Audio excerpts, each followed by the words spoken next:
So we inherited the word Halcyon from a Greek myth that the house is named after. So if you've ever heard the term Halcyon, it's usually a reference to times of prosperity and peace. So when Sachiko and I were co-founding Halcyon, we didn't feel the need to change the name at all. We just used the name Halcyon House, which has been its name for 200 years or more, to really describe what we wanted it to feel like when people came here.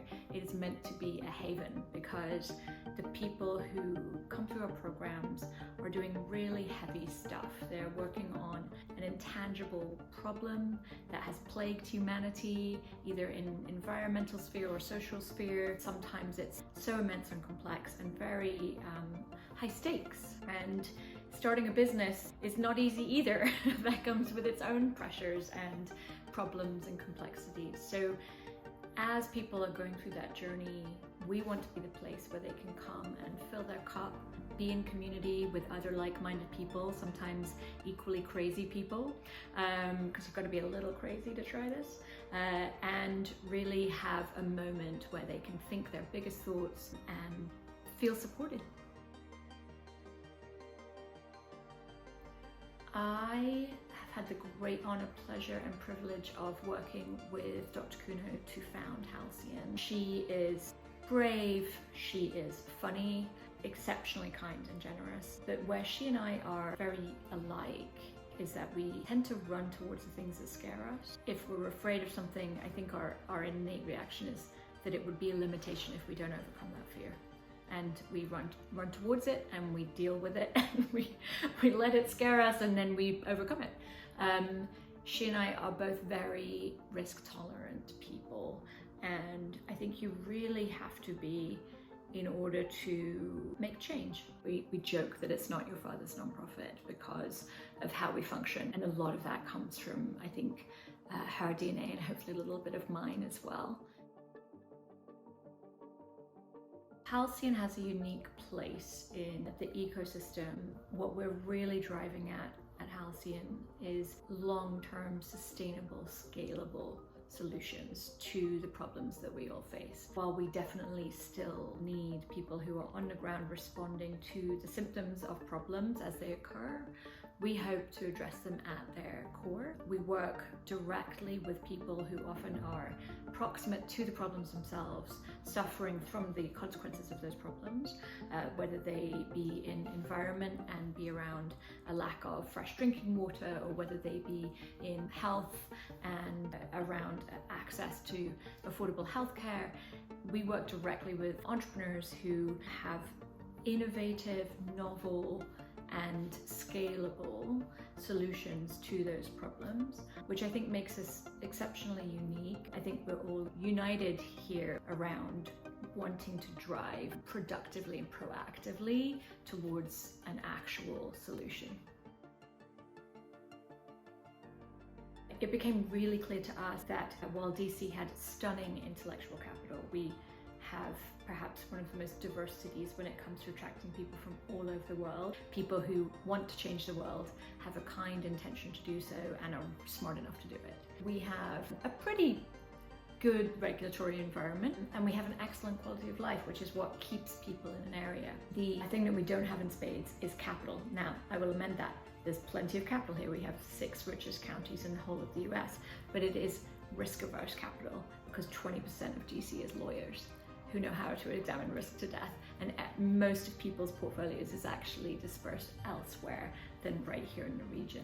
So shifting people's perspectives a little bit to consider investing in startups here, finding other sources of capital, and even generating our own, which is where I'm headed towards the venture side of the house, really became a big focus for us. And I think a unifying rallying cry are entrepreneurs who are earlier stage than many, doing impact, which can be a challenge when raising. They are more likely to be women or people of color. When they go out to raise capital, they're going to have an uphill battle sometimes. We set about thinking about how we can be distinctly useful. And so many of the changes over the last 5 years that we've implemented have been around some aspect of that. And we have worked on helping existing investors perhaps see the opportunities they might be missing. We have worked on creating new investors who are more representative of our entrepreneurs. So we have an angel network, and we work to provide a really safe space for Black and brown people and women who want to come and learn. They may have capital, they may be incredibly smart, but until you have sat in a space and practiced asking questions around an investment, you may not feel 100% confident about it. So just making sure that we are training a new generation of investors, and then lastly, that we are building our own capacity to invest. I think I've learned so much, particularly about leadership style. I'm innately wired to get to the finish line and will put on a backpack and load it with my tasks. If someone alongside me falls down, I'll take their tasks and put it in and drag them with me. And sometimes I'm running so fast to the summit that I leave people behind. And that is not leadership. Making it to the summit by yourself is not the way to go. So I think that learning how to bring everyone along requires clear communication, supportive style of leadership, the ability to speed up and slow down, and having people around you that you trust to tell you things you may not want to hear. Over the last 10 years, I certainly hope I have become a better leader and the type of leader that Halcyon deserves. I love doing my skill series for the fellows. We talk about team building, which is sort of my obsession, and inevitably we have a proxy company that we build together, and for some strange reason it's always a sci-fi company, which tells you everything about Halcyon people. The amount of fellows who have confided in me over the years as they're working through problems, big and small, personal and business related, hard and sad, or immense breakthroughs. I will remember all of those. I have felt so fortunate for the last decade because I get to work at a job where it sounds cheesy, but I'm inspired every single day. Even on the bad days, life at Halcyon is great. There is not a day that goes by that I hang out with a Halcyon fellow that I don't feel awed and inspired. I have often been inspired by our board members who have dedicated a lot of time and generously donated to the organization in more ways than one. I have often been inspired by our team. I have worked alongside some people who just are equally inspired by our fellows and inspired to serve our fellows, and the team comes in early and puts in the sweat equity and cares so much. Along those lines, there's of course one team member who I find very inspiring, and if I didn't, I would not be comfortable handing the reins to him, and that's Dan Barker. I think he's going to be a fantastic next CEO. I don't say this just because I founded it, but Halcyon is one of the most effective organizations out there if you care about actually solving our profound environmental and social problems.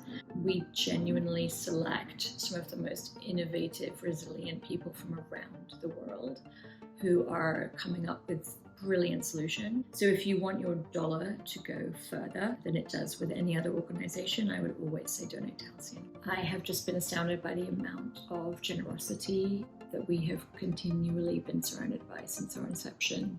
Still astounds me and makes me feel very optimistic about how we can work together towards a goal in a really productive and enjoyable way.